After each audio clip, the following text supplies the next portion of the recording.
करने वाली अच्छी आत्मा ऊपर आवेंगी, उभरेंगी, और निकम्मी आत्मा भी अच्छी हो जाएंगी। इस ज्ञान को सुनकर कोई किसी को दुखी नहीं करेगा, कोई लूटे खसोटे नहीं गा। उनको पता लग जाएगा किसके लिए कर रहा हूं, और करूंगा तो फिर पाप भी मुझे भोगने पड़ेंगे। किसी का कोड लग रहा है, किसी की आंख फूट गई, किसी का कैंसर हो गया, किसी की जीभ कट गई, किसी का हाथ कटा पड़ा है।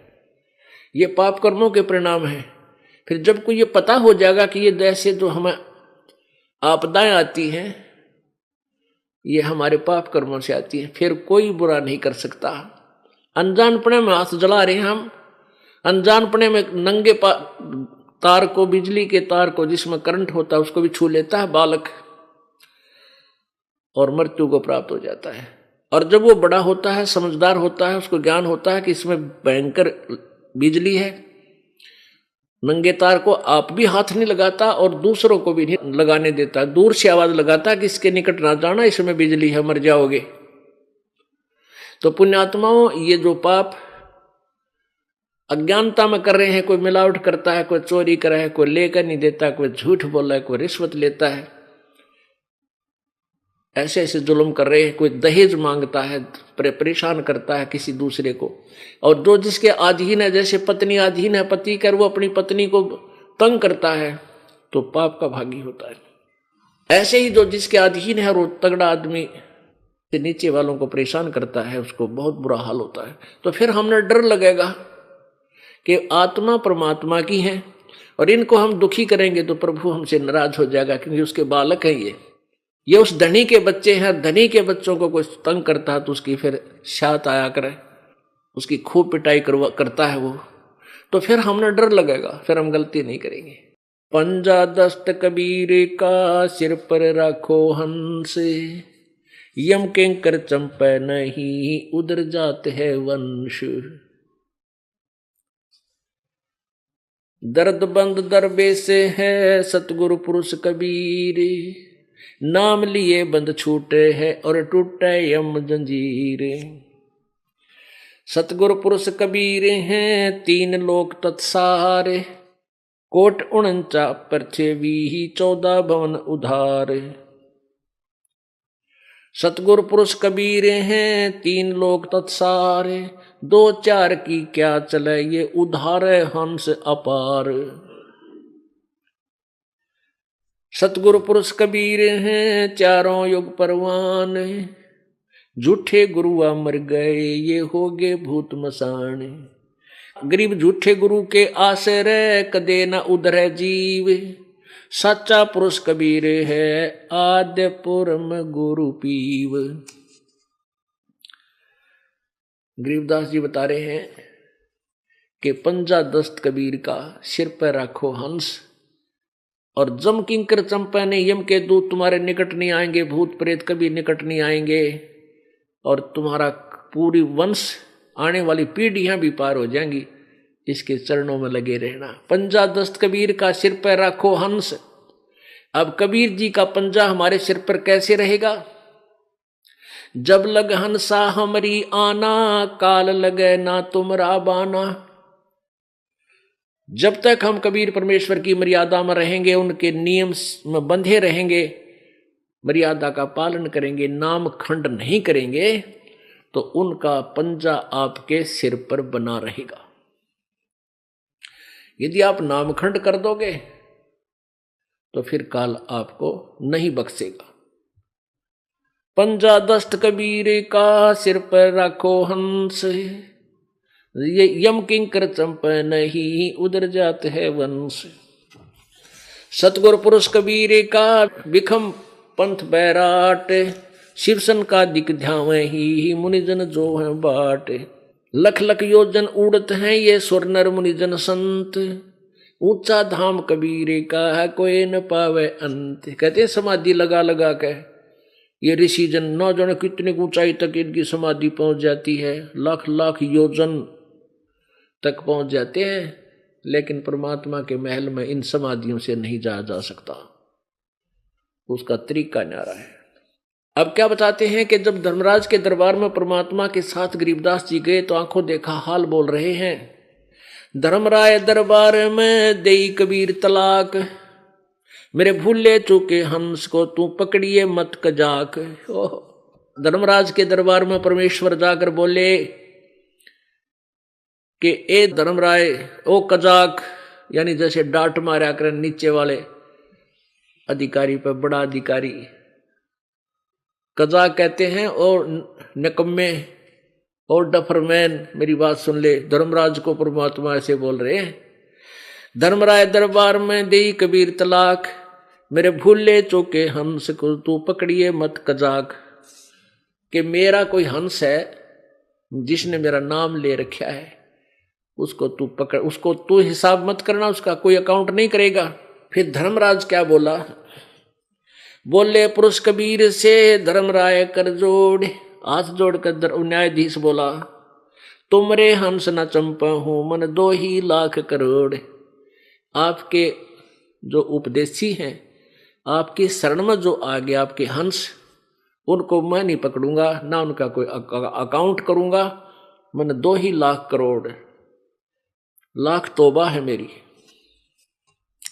फिर प्रश्न करता है विनम्रता से धर्मराज, कहता है कि भगवान, जिसने आपकी शरण में आने से पहले शराब पी रखी, चोरी कर रे डाके मारे, जीवन साकी ये मांस खाए, उनके तो बैड अकाउंट मेरी बही में लिखे हैं, मेरे अकाउंट में, उनको तो मैंने सजा देनी पड़ेगी, ये मेरी मजबूरी है प्रभु। परमात्मा बोले, ये कर्म भ्रम ब्रह्मंड के मैं पल में कर दूं नेस, इन पे ऐसे कलम मार दूंगा, काट दूंगा, और जिन हमरी 2 दिसो करो हमारे पेश। जिसने मेरा नाम बता दिया कि मैं कबीर साहब का अनुयायी हूं और भूल भटक कर तुम मुझे यहां ले आए हो, कहते हैं उसका अकाउंट मत करना। और उसने जो मेरी शरण में आने से पहले जो गलतियां कर रखी उनको मैं कैंसिल कर दूंगा, खत्म कर दूंगा, उन पापों को काट दूंगा, तेरे अकाउंट से भी निकाल दूंगा, फिर तुझे कोई बोधरेशन नहीं रहेगी। अब क्या कहता है? मद आहारी जारी नरा जो भांग तमाखू खाही, परदारा पर घर तक हैं जिनको लो अकनाही। धर्मराय विनती करे सुनियो पुरुष कबीर, जिनको निश्चय पकड़ूंगा जड़नी पड़े जंजीर। कर्मों से तीरथ थे अब हैं जो शरण कबीर, जिनको निश्चय मारूं हूं काढ़ो बल तकसीर। कि पहले तो सब कर्म किया करते थे, अब जो आपकी शरण में आगे उनके लिए दंड तो प्रभु मैंने देना पड़ेगा। तो क्या कहते हैं परमात्मा?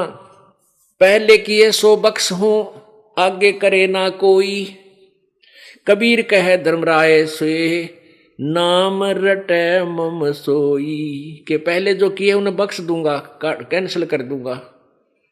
जो मेरा नाम रटते हैं, जो मेरी सच्ची साधना करते हैं। कर्म भ्रम ब्रह्मंड के मैं पल में करहूं नेस, जिन हमरी 2 दिसो करो हमारे पेश। शिव मंडल ब्रह्मापुरी चाहे विष्णु लोक में हो, हमरे गुण भूले नहीं तो आन छुटाऊं तो। अब क्या बताया है कि जो मेरी शरण में है और जिन्होंने मेरा उपदेश ले रखा है, उन्होंने पहले गलती कर रखी अनजानपने में, उन सबको मैं उन पापों को नाश कर दूंगा, खत्म कर दूंगा।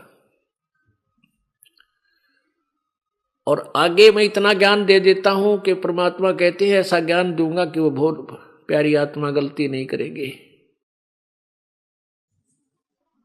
अपुण्यात्माओं, हम परमात्मा की महिमा से बिल्कुल अपरिचित थे। दंत कथा लोक वेद सुना सुना के हमारा जो हिंडोला बना रखा था, इन्हें कोई किसी को भगवान बता देता था।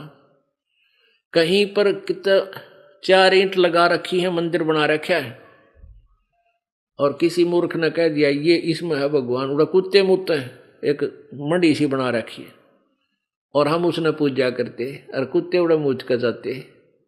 तेरा गजब भैया है। किसी ने किताब बता दिया नैना देवी में, उड़ा नैना देवी में 2500 आदमी मर गए, इसमें बागा दौड़ी में। बतावा कित गई थी वह नैना देवी, जब नाश कर दिया। गए थे कल्याण करवाए सर्वानाश, एक एक परिवार के 3-3 आदमी मर गए वहां पर। तो पुण्यात्माओं हम घने दुखी हो गए। हम दुखी हो गए, भगवान से दूर होकर के परमात्मा को ना पहचान कर इन अज्ञानी ऋषियों और गुरुओं को हमने पूर्ण संत मानकर, अब उनसे पीछा छुटवाओ और परमात्मा की शरण में आओ, अपना कल्याण करवाओ। बोलो सतगुरुदेव। परम पिता परमात्मा सारी सृष्टि के रचनहार कुल मालिक कबीर परमेश्वर है। ये वही परमात्मा है जो बनारस में, काशी में, भारतवर्ष की पवित्र भूमि पर सन 1398 संवत 1455 ज्येष्ठ सुदी पूर्णमासी को बनारस के अंदर लहरतारा तालाब में विकसित कमल के फूल के ऊपर नवजात शिशु का रूप धारण किया सतलोक से आकर। ये वो परमात्मा है, इन्होंने किसी मां से जन्म नहीं लिया था। ये वो पूर्ण परमात्मा है, जब सह शरीर आए थे सह शरीर चले गए थे मगर स्थान से। पुण्यात्माओं, परमात्मा की प्राप्ति मोक्ष कोई ज्यादा कठिन काम नहीं है।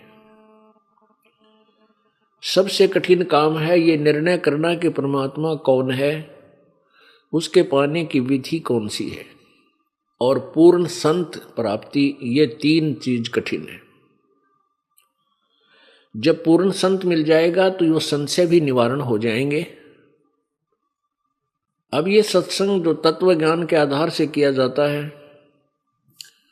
ये वो तत्व ज्ञान है, ये वो सच्चिदानंद घन की वाणी में वर्णित यथार्थ ज्ञान है जो किसी भी ऋषि महर्षि के हाथ नहीं लगा। उनको ये ज्ञान नहीं हुआ।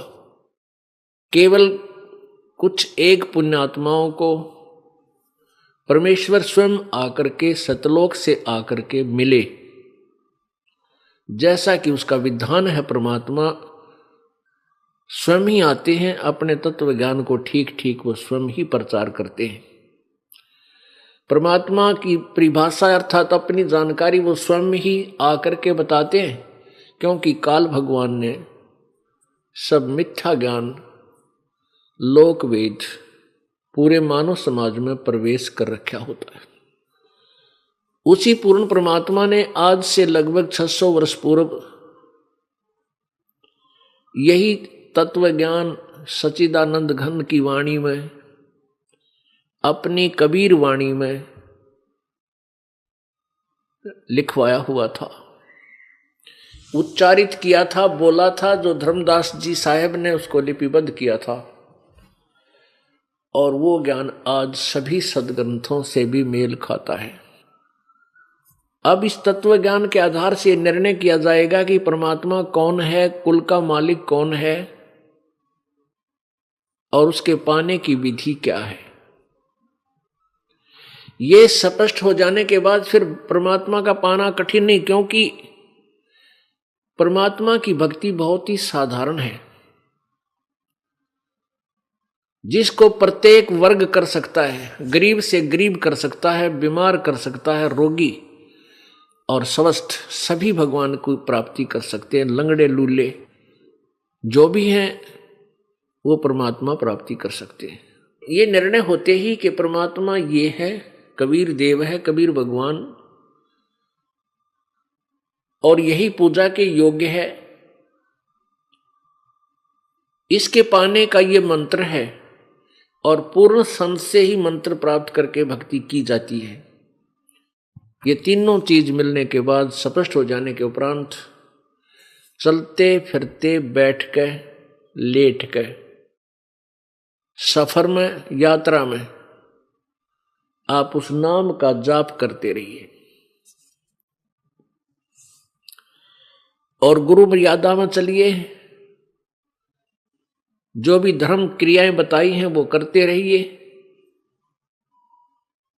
सभी ने प्रमाण दिया है कि राम नाम रटते रहो जब तक घट में प्राण, कभू तो दीन दयाल के भनक पड़ेगी कान। ये तो सूक्ष्म वेद कबीर परमेश्वर के द्वारा दिया गया ज्ञान में लिखा है कि परमात्मा की प्राप्ति का जो मंत्र है वो राम का नाम है। उस राम नाम को अंतिम श्वास तक जाप करते रहिए और कभी तो परमात्मा की कृपा होगी, आपको सीने से लगाकर अपनी प्यारी आत्मा अपने बच्चे को सतलोक ले जाएगा। इसी का प्रमाण पवित्र गीता जी अध्याय नंबर 8 के श्लोक 13 में कहा है। गीता ज्ञान दाता कहता है, ब्रह्म की मेरी साधना का ओम इति एक अक्षरम ब्रह्म व्यवहारन माम अनुशमरन यह प्रयाति तजम देहम सयाति परमाम गतिम। अब स्पष्ट क्या है कि मेरा एक ओम नाम है मुझ ब्रह्म का, माम ब्रह्म उच्चारण करके सिमरण करने का, और जो अंतिम श्वास तक मृत्यु समय तक शरीर छोड़ते समय तक इसी का नाम जाप करता हुआ शरीर त्याग जाता तो मेरे वाली गति को प्राप्त होता है, परम गति को प्राप्त होता है। गीता जी अध्याय नंबर 8 के श्लोक 5 और 7 में गीता ज्ञानदाता ये ब्रह्म श्री कृष्ण जी में प्रवेश करके बोल रहा है। ये कहता है कि मेरी साधना कर मुझे ही प्राप्त होगा, युद्ध भी कर और सिमरण भी कर। अब इससे सिद्ध है कि ये सब क्रियाएं काम करते करते अपना जैसा भी जिसका कर्म है उस कर्म को करते करते परमात्मा की प्राप्ति करनी है, नाम जाप से होगी। अब युद्ध से कठिन काम कोई नहीं होता। और कहता युद्ध भी कर मेरा सिमरण भी कर, यानी अपना काम भी करो और मंत्र का जाप भी करते रहो। फिर गीता जी अध्याय नंबर 8 के ही श्लोक नंबर 8, 9 और 10 में उस पूर्ण परमात्मा की भक्ति बताई है कि जो उसकी भक्ति करता है उस पूर्ण परमात्मा सच्चिदानंद घन उस देव पुरुष की जो साधना करता है पूर्ण परमात्मा की, उस भक्ति की कमाई से उसको प्राप्त होता है। और उस परमात्मा की साधना करने का कौन सा मंत्र है? गीता जी अध्याय नंबर 17 के श्लोक 23 में ओम तत्सत इति निर्देश ब्रह्मण त्रिविध समर्थ है। उस ब्रह्मण माने सच्चिदानंद घन परमात्मा यानी पूर्ण परमात्मा की भक्ति का केवल 3 मंत्र के जाप का सिमरण करने का आदेश है, निर्देश है, और वो 3 विधि से किया जाता है। ओम तत्सत, ओम ब्रह्म का जाप है, ये तत् और सत ये सांकेतिक है। ओम तत्सत कोई जाप नहीं है। तत् और सत ये सांकेतिक है। इनको तत्वदर्शी संत बताएगा। गीता जी अध्याय नंबर 4 के श्लोक 34 में कहा है कि उस तत्व ज्ञान को जिसमें बहुत प्रकार के धार्मिक अनुष्ठानों का विवरण है, यथार्थ भक्ति की विधि है, उसको तू तत्वदर्शी संतों के पास जाकर समझ, उनको दंडवत प्रणाम करने से, कपट छोड़कर प्रश्न करने से वो तत्वदर्शी संत तुझे उस तत्व ज्ञान का परमात्म तत्व की जानकारी देंगे, तत्व ज्ञान सुनाएंगे। तो ओम तत्सत को केवल तत्वदर्शी संत ही स्पष्ट कर सकता है। ओम तत्सत कोड वर्ड है। तो कहने का भाव यह है कि जो भी साधना करनी है नाम का जाप करनी है। जैसे यजुर्वेद अध्याय नंबर 40 के श्लोक नंबर 15 मंत्र नंबर 15 में कहा है कि ओम कर्तु समर किलवे समर और कर्तुम समर।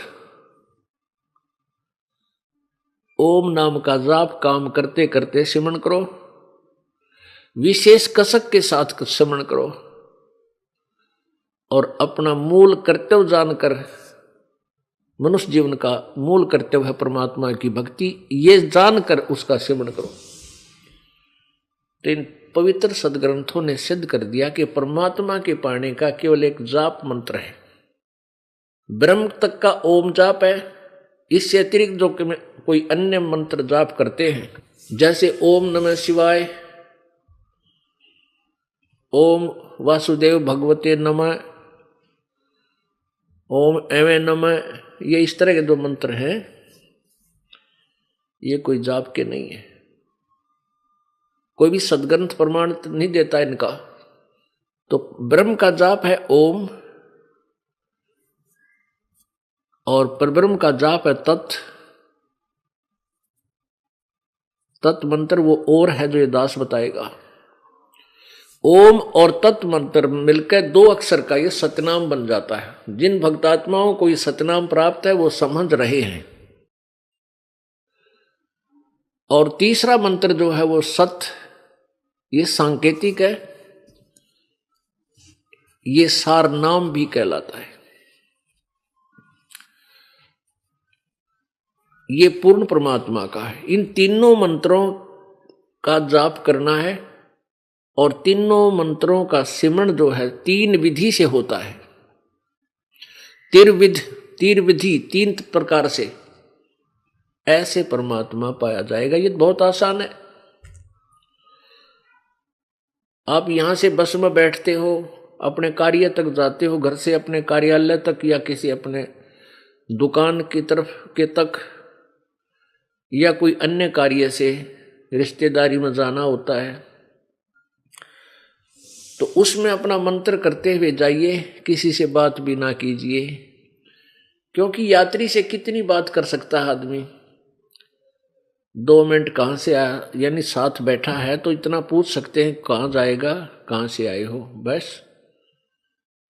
उसके बाद फिर अपना परमात्मा की भक्ति सिमरण शुरू कर दीजिए। ये ऐसा सिमरण है दूसरे को ये भी नहीं पता ये मंत्र कर रहा है या वैसे स्वाभाविक बैठा है। श्वास उश्वास से इसका जाप होता है। इसी प्रकार कोई किसान है तो अपने खेत में काम भी करे, जैसे हाली बीज धुन और पंथी से बतरावे। अब जैसे हाली खेत जोत रहा होता है किसान, या तो कुछ गाने गाता रहेगा साथ के साथ, क्या को रागनी याद कर लेगा या करता रहेगा सारा दिन, या कुछ सोचता रहेगा, उसके स्थान पर अपनी भक्ति करता रहे। मजदूर है अपने, उसने क्या करना है, कस्सी का कार्य है या सिर पर टोकरी रख के चल पड़ा, वहां डाल के आनी है, वहां से वहां तक 2 सिमरण करे, आते समय फेर करे। तो ऐसे अपने इस रूटीन को बना के रखे। नाम उठत नाम बैठत नाम सोवत जागवे, नाम खाते नाम पीते नाम से ती लागवे। इस प्रकार भगवान मिलेगा। अब ये फैसला किया जा रहा है, ये सत्संग जो चल रहा है इसमें ये आपको बताया जा रहा है कि कुल का मालिक कौन है और वो कैसा है और किसने देखा है। जैसा कल के सत्संग में आपको सदग्रंथों से प्रमाणित किया गया था, आपके समक्ष रूबरू कराए थे कि सभी पवित्र सदग्रंथ प्रमाण दे रहे हैं कि परमात्मा सह शरीर है, मनुष्य दृश्य है, साकार है, और वो ऊपर सतलोक में रहता है और वहां से चलकर आता है अपनी प्यारी आत्माओं को, अपने श्रेष्ठ भक्तों को मिलता है आकर के, दृढ़ भक्तों को, और उनको तत्व ज्ञान से परिचित कराता है। ये तो वेद बता रहे हैं उस परमात्मा की लीला, कि वो परमात्मा वो भगवान होता है जो ऐसी लीला करता है। और परमेश्वर ने स्वयं कहा था कबीर जी ने कि वेद मेरा भेद है, मैं ना वेदन के माही, और जौन वेद से मैं मिलूं वो वेद जानते नहीं। वेद, ये चारों वेद, ऋग्वेद, यजुर्वेद, अथर्ववेद और सामवेद, ये चारों वेद परमात्मा कबीर जी की महिमा से परिपूर्ण है, उस पूर्ण परमात्मा की महिमा से परिपूर्ण है। लेकिन इन चारों वेदों में परमात्मा कबीर भगवान पूर्ण परमात्मा के पाने की विधि नहीं है। इसलिए परमात्मा कबीर जी अपनी वाणी में कहते हैं कि ये चारों वेद मेरा ही भेद बता रहे हैं, पर मैं मिलो वेदन से नाही, मैं इन चारों वेदों में वर्णित विधि से मैं प्राप्त नहीं हो सकता। और जौन वेद से मैं मिलूं वो वेद जानते नहीं, जिस वेद से मैं मिलूं, यानी सूक्ष्म वेद से, परमात्मा कबीर जी के पाने की विधि उसमें लिखी है, तो वो चारों वेदों में नहीं है, वो ये वेद जानते ना। आज सुबह के सत्संग में आपको ज्ञान दिया था, जानकारी दी थी कि आदरणीय गरीबदास साहिब जी को परमात्मा मिले। उन्होंने सतलोक में परमेश्वर के दर्शन किए और वही परमात्मा छुडानी गांव में, जिला झज्जर, हरियाणा प्रांत, भारतवर्ष में, वो सशरीर आए थे जिंदा महात्मा रूप बना के, और अपनी प्यारी आत्मा, उस श्रेष्ठ आत्मा, अपनी उत्तम आत्मा गरीबदास जी को मिले। उनको अपना भेद बताया, सचखंड दिखाया, फिर वापस छोड़ दिया। उस प्यारी आत्मा ने फिर आंखों देखा उस पूर्ण परमात्मा का ज्ञान अपनी एफिडेविट में, अपनी अमृत वाणी में, अपने अनुभव की वाणी में लिखा हुआ है। वो जो आपको ये दास रह रहकर सुनाता है, उस गरीबदास साहिब जी की अनुभव की वाणी परमात्मा प्राप्ति के उपरांत। तो परमात्मा कौन है, कैसा है, कैसे मिलता है, ये सारी विधि सब विस्तार से विवरण संत गरीबदास जी ने अपनी वाणी में लिखा है। अब आपके समक्ष एक गवाह आदरणीय संत गरीबदास जी महाराज हो गए कि कबीर इज गॉड, कबीर भगवान है और यही कुल का मालिक है, ये पूर्ण परमात्मा है। तो आदरणीय गरीबदास साहिब जी ने अपनी वाणी में क्या बताया है, अनंत कोट ब्रह्मांड का एक रति नहीं भारे, सतगुरु पुरुष कबीर हैं ये कुल के सिरजनहारे।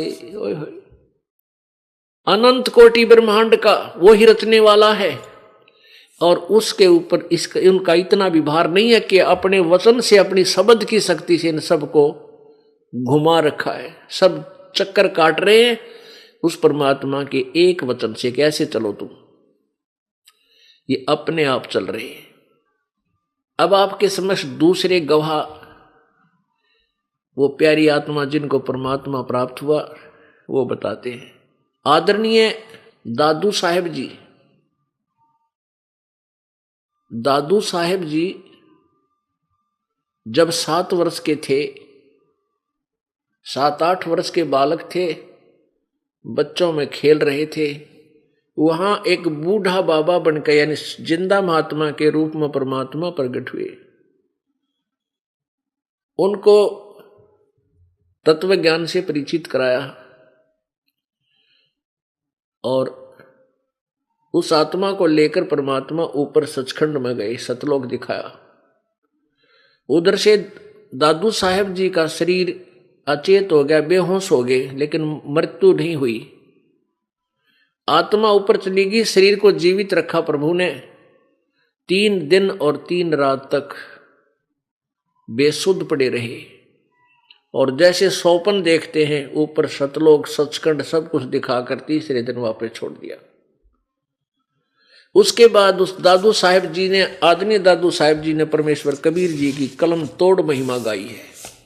जिन मोको निज नाम दिया सोए सतगुरु हमारे, दादू दूसरा कोई नहीं ये कबीर सिरजनहारे। कहते हैं, दादू साहब कह रहे हैं कि जिन मोको निज नाम दिया,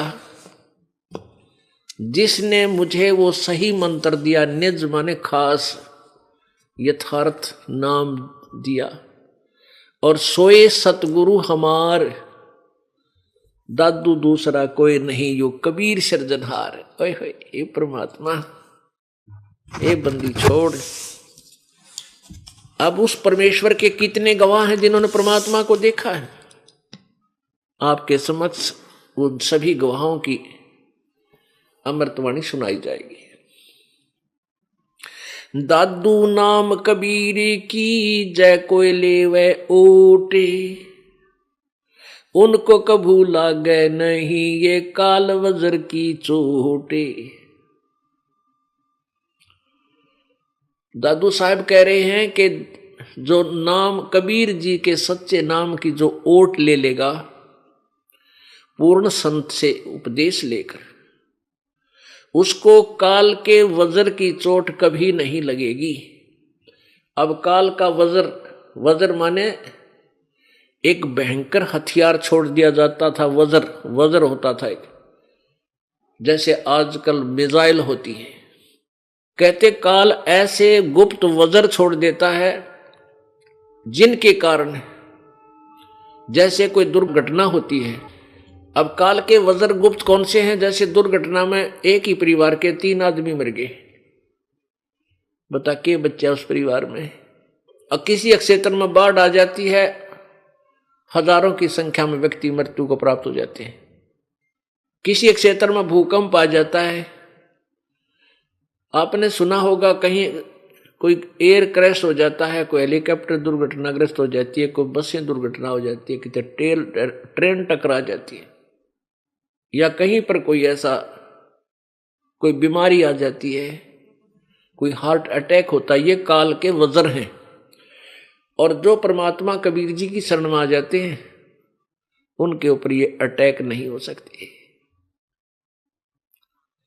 हम इसीलिए भगवान की खोज करते हैं। उनको अगर कोई बीमारी रोग हो जाता है वो भी ठीक होता है, परमात्मा ठीक कर देते हैं। तो इसलिए परमात्मा के विषय में दादू साहब कह रहे हैं कि उनको कभी लागे नहीं।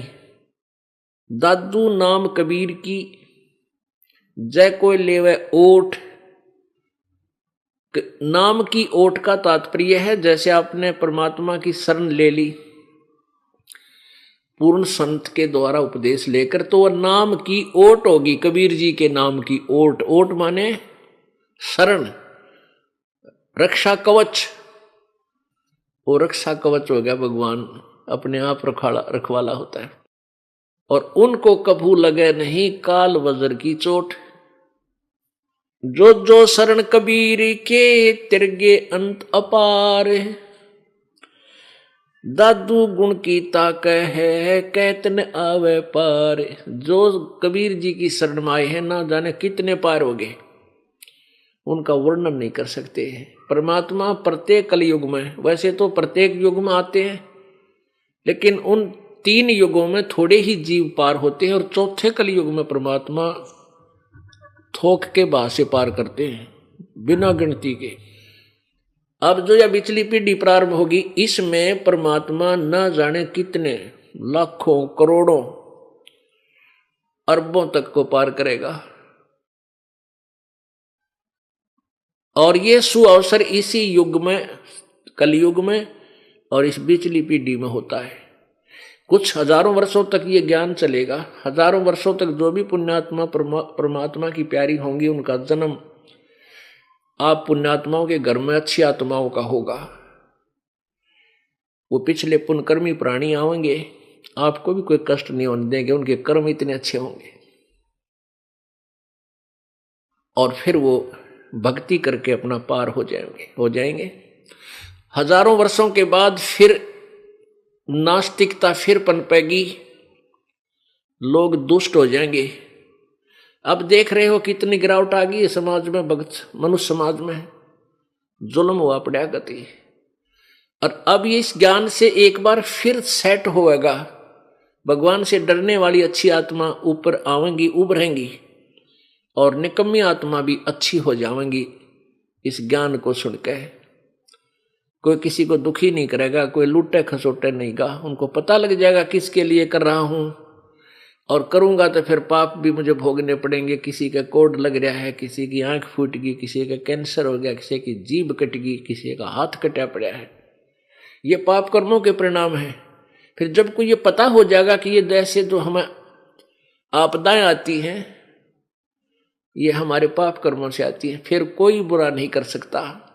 अनजानपने में हाथ जला रहे हैं हम, अनजानपने में नंगे तार को, बिजली के तार को जिसमें करंट होता है उसको भी छू लेता है बालक, और मृत्यु को प्राप्त हो जाता है।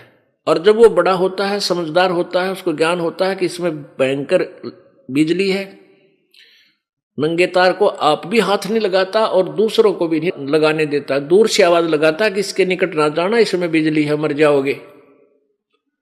तो पुण्यात्माओं, ये जो पाप अज्ञानता में कर रहे हैं, कोई मिलावट करता है, कोई चोरी कर रहा है, कोई लेकर नहीं देता, कोई झूठ बोल रहा है, कोई रिश्वत लेता है, ऐसे ऐसे जुल्म कर रहे हैं, कोई दहेज मांगता है, परेशान करता है किसी दूसरे को, और जो जिसके अधीन है, जैसे पत्नी अधीन है पति कर, वो अपनी पत्नी को तंग करता है तो पाप का भागी होता है। ऐसे ही जो जिसके अधीन है, वो तगड़ा आदमी नीचे वालों को परेशान करता है, उसको बहुत बुरा हाल होता है। तो फिर हमने डर लगेगा कि आत्मा परमात्मा की है और इनको हम दुखी करेंगे तो प्रभु हमसे नाराज हो जाएगा, क्योंकि उसके बालक हैं ये उस धनी के बच्चे हैं। धनी के बच्चों को कोई तंग करता है तो उसकी फिर शात आया करे, उसकी खूब पिटाई करता है वो, तो फिर हमने डर लगेगा, फिर हम गलती नहीं करेंगे। तो ऐसे हम परमात्मा के इस ज्ञान को समझकर एक मानव बनेंगे। अब हम मानव नहीं रहे। कहते कुब्द कांसड़ी चढ़गी चित पे तू होया मनुष्य से नागरे, सूझे नहीं सजन सुख सागर बिना प्रेम बैराग रे।